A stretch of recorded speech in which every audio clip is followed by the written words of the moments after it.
Hi, உங்கள் ride with மேவனி. Fashion fruit அப்படின்னா என்னென்னு தெரிஞ்சுக்கணுமா? அதை ஈஸியாக வீட்டிலையே எப்படி வளர்க்குறது அப்படின்னு நீங்கள் தெரிஞ்சுக்கணுமா? அதே மாதிரி கிருஷ்ண கமலம் அப்படின்னு எந்த பூவை சொல்கிறாங்க அப்படின்னு தெரிஞ்சுக்கணுமா?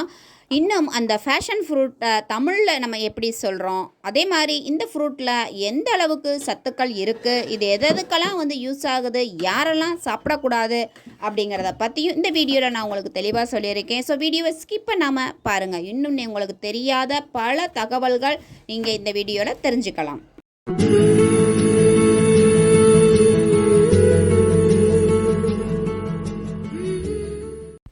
நம்ம பார்த்துக்கிட்டு இருக்க இந்த பூ எவ்வளவு அழகாக இருக்குது அப்படின்னு பார்த்தீங்களா? ஸோ நாம் இதை வீட்டிலையே வளர்க்கலாங்க. ஸோ இதோட பேர் என்ன அப்படின்னா ஃபேஷன் ஃப்ரூட் அப்படின்னு சொன்னோம் அப்படின்னா நம்ம நிறைய பேருக்கு தெரியுங்க. ஏன்னா எல்லாருக்குமே ஃபேஷன் ஃப்ரூட் அப்படின்னு சொல்லியே நம்ம இதை பேர் சொல்லி நம்ம பழகிட்டோம். ஸோ நிறைய பேருக்கு அதே மாதிரி ஃபேஷன் ஃப்ரூட்னா தான் தெரியும். பட் இது நம்ம கொடிதொடை, தாட்புட் பழம், பாசிப்பழம் அப்படின்னு சொன்னால் நம்ம எத்தனை பேர் என்னது அப்படி ஒரு பழமா அப்படின்னு கேட்குறீங்கல்ல? ஆமாங்க, இதை நம்ம தமிழில் கொடிதொடை, தாட்புட் பழம், பாசிப்பழம் அப்படின்னு தான் நம்ம சொல்கிறோம். ஏன்னா நம்ம அதிகமாக இந்த தமிழ் பேரை யூஸ் பண்ணாமல் ஃபேஷன் ஃப்ரூட் அப்படின்னே சொல்லி பழகிட்டோம் இல்லைங்களா? அப்புறம் ஒன்று தெரியுமாங்க, இதை நம்ம கிருஷ்ண கமலம் அப்படின்னு, அப்புறம் பிரம்ம கமலம் அப்படின்னு சில பூக்களை நம்ம சொல்கிறோம் இல்லைங்களா? அதில் கிருஷ்ண கமலம்னு சொல்கிறது நாம் இங்கே பார்த்துக்கிட்டு இருக்க இந்த ஃபேஷன் ஃப்ரூட்டோட பூவத்தைங்க. ஏன்னா அந்த பூவே அவ்வளவு அழகாக இருக்கும். இந்த ஃபேஷன் ஃப்ரூட்டில் பார்த்திங்கன்னா பல வெரைட்டி இருக்குங்க. அதில் நம்ம சொல்லணும் அப்படின்னா மஞ்சள் கலரு, பர்பிள் கலர்னு பல கலரில் இருக்கும். இதில் அந்த மஞ்சள் கலர் பார்த்திங்க அப்படின்னா நல்லா புளிப்பு கொஞ்சம் தூக்கலாக இருக்கும். ஆனால் அந்த பர்பிள் கலர் பார்த்தீங்க அப்படின்னா நல்லா தித்திப்பாக இனிப்பாக இருக்கும். நம்ம அதை சாப்பிட, அதாவது ஜூஸ் இந்த மாதிரி ப்ரிப்பேர் பண்ணும்போது அதுக்கு இனிப்புக்காக எதுவுமே நம்ம சேர்க்க வேண்டியதில்லை. அந்த அளவுக்கு தித்திப்பாக இருக்கும். இது இந்த ஃபேஷன் ஃப்ரூட் பார்த்தீங்க அப்படின்னா ஃபேசிஃப்ளோரா அப்படிங்கிற ஃபேமிலியை சேர்ந்ததுங்க. இதோட தாயகம் அப்படின்னு நம்ம பார்த்தோம் அப்படின்னா பார்க்கோவா, அர்ஜென்டினா, ஃப்ரேசில் அப்படின்னு அங்கேருந்து தான் உலகம் முழுவதுமே பரவுனதாக சொல்கிறாங்க. இது ஒரு கொடி வகையை சார்ந்ததுங்க. இதை நம்ம ஒரு தடவை நடவு நட்டு வளர்த்துட்டோம் அப்படின்னா அது பல வருஷத்துக்கு காய்ப்பை அதுவும் வருடம் முழுவதும் கொடுத்துக்கிட்டே இருக்குங்க. ஒரு வருடம் நட்டு வச்சுட்டு, அதாவது இந்த கிரேப்ஸ் எல்லாம் பார்த்தீங்கன்னா ஒரு வருடம் நட்டோம் அப்படின்னா பல வருடத்துக்கு கிட்டத்தட்ட 12-13 வருடத்துக்கு காய்ப்பு வந்துக்கிட்டே இருக்கும், பலன் கொடுக்கும் அப்படிம்பாங்கல்ல. அதே மாதிரி தான். ஆனால் இது 7 to 8 வருடம் காய்ப்புக்கு வரும் அப்படின்னு சொல்லி சொல்கிறாங்க. அதாவது 7 to 8 வருடம் தொடர்ந்து நமக்கு கொடுத்துக்கிட்டே இருக்கும் அப்படின்னு சொல்கிறாங்க. ஸோ இது ஒரு பார்த்தீங்க அப்படின்னா இந்த செடி இது ஒரு கொடி. இது இந்த பூ காலையில் சூரிய வெயில் வரும்பொழுது ஒரு 10 மணிக்கெல்லாம் அழகாக பூக்க ஆரம்பிச்சிருங்க. இதில் பூ பார்த்தீங்கன்னா அந்த பூ 1, 2 எடுக்காது, நிறையவே எடுத்து பூத்து குலுங்குங்க.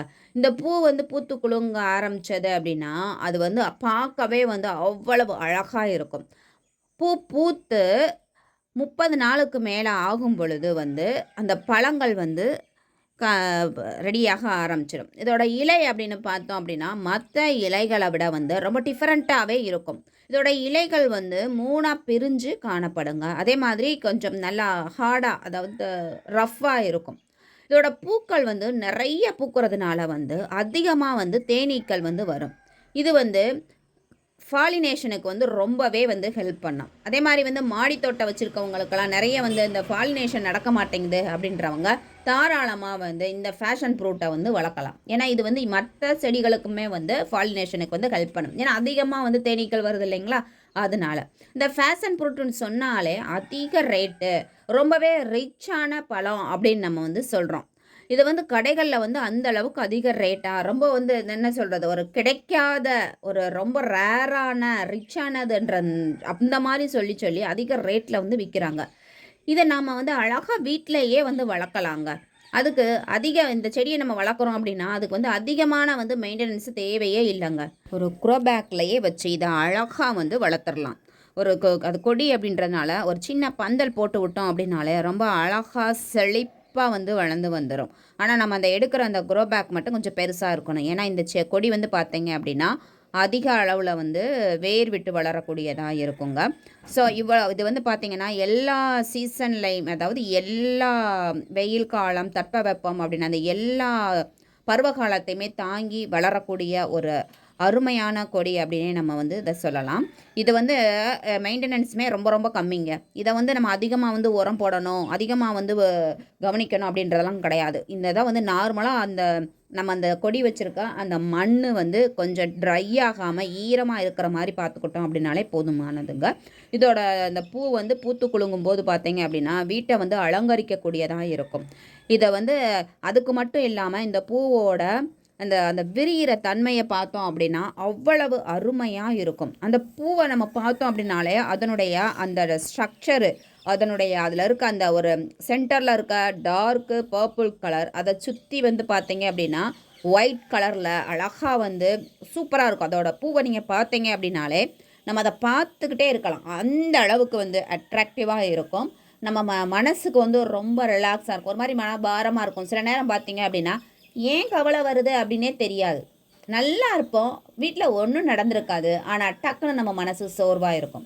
அந்த மாதிரி கவலையாக இருக்கும் பொழுது நம்ம சொல்லுவோம், ஐயோ ஏன் கவலை, மனசு ஒரே வந்து இதாக இருக்குன்னே தெரியலை அப்படின்ற ஃபீல் பண்ணும்போது இந்த மாதிரி பூவை போய் நீங்கள் பார்த்தீங்க அப்படின்னா ஒரு ரிலீஃப் கிடைக்கும். ஏன்னா அது அவ்வளவு வந்து அழகாக வந்து இருக்கும், அபரிமிதமாக இருக்கும். அந்த அளவுக்கு அதே மாதிரி பூ வந்து நிறைய வந்து பூத்துக்குழுங்கிறதா இருக்கும்.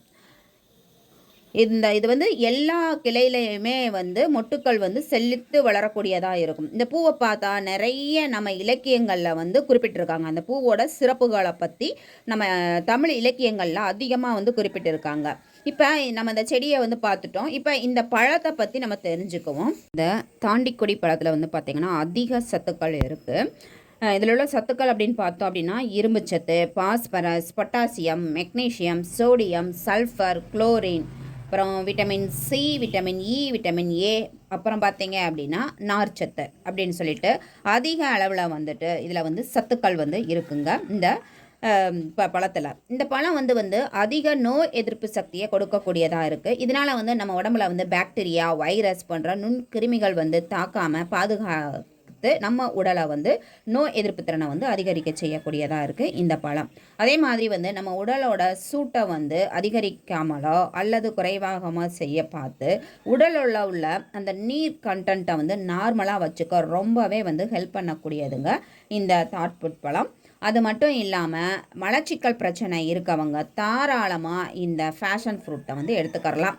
ஏன்னா இதில் வந்து அதிக அளவு வந்து நார்ச்சத்து இருக்கிறதுனால மோஷன் ஃப்ரீயாக போக ரொம்பவே வந்து ஹெல்ப் பண்ணும்.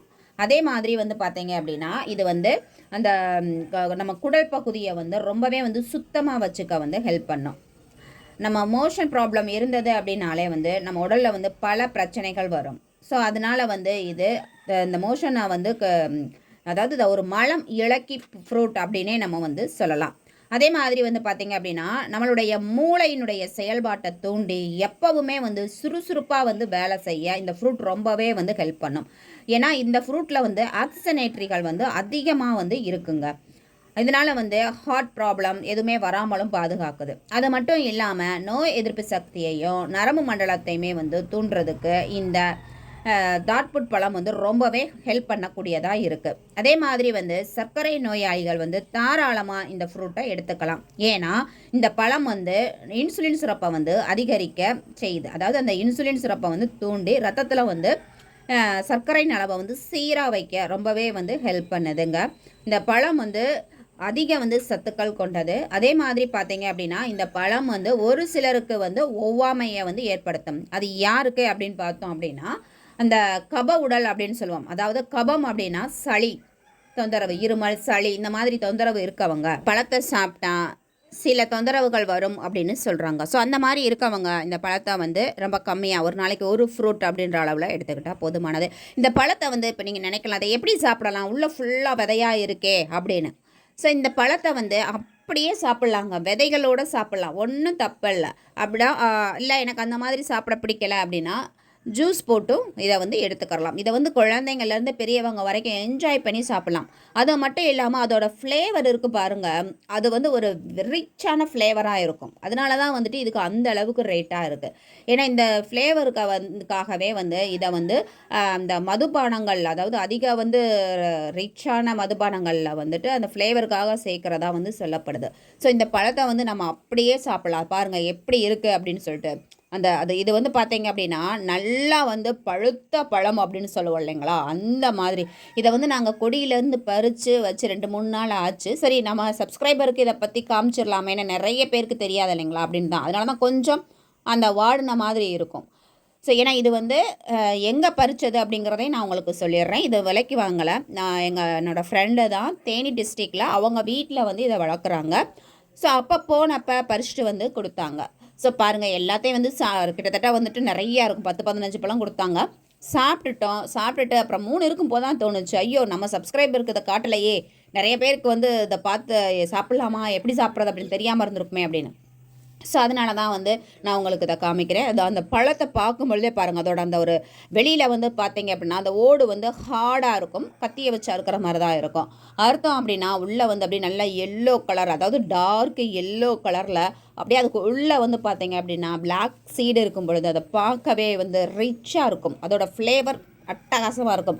கண்டிப்பாக நீங்கள் ட்ரை பண்ணி பாருங்கள். எல்லாருமே வந்து இதை என்ஜாய் பண்ணி சாப்பிட்லாம். ஸோ இதே மாதிரி இந்த வீடியோவில் நீங்கள் இந்த பழத்தோட தமிழ் பேர் என்ன அப்படின்னு தெரிஞ்சுக்கிட்டீங்க. அதே மாதிரி கிருஷ்ண கமலம் அப்படின்னா அது எந்த பூவை சொல்கிறோம் அப்படிங்கிறதையும் நீங்கள் தெரிஞ்சிருப்பீங்க. செடியை எப்படி வளர்க்கலாம் அப்படின்னு தெரிஞ்சிருப்பீங்க. அதே மாதிரி நான் இதில் வந்து உங்களுக்கு ஒன்று சொல்ல மறந்துட்டேன். அது என்ன அப்படின்னா, இந்த செடினே வருது, இந்த கொடியை வந்து எப்படி வளர்க்கலாம் அப்படின்னா, இதோட சீடு, அந்த நல்ல பழுத்த பழம் இருக்கு இல்லைங்களா, அந்த சீடை எடுத்து நம்ம ஸ்டோர் பண்ணி வச்சுட்டு ஒரு 30 டேஸ் விட்டுட்டு அதுக்கப்புறமா நம்ம வந்து தாராளமாக மண்ணில் போட்டு வளர்த்தோம் அப்படின்னாலே அழகாக வரும். அதே மாதிரி இதனுடைய பிளான்ட், அதாவது நர்சரிகளில் வந்து நிறையாவே வந்து இதனுடைய நாற்றுக்கள் கிடைக்கிது.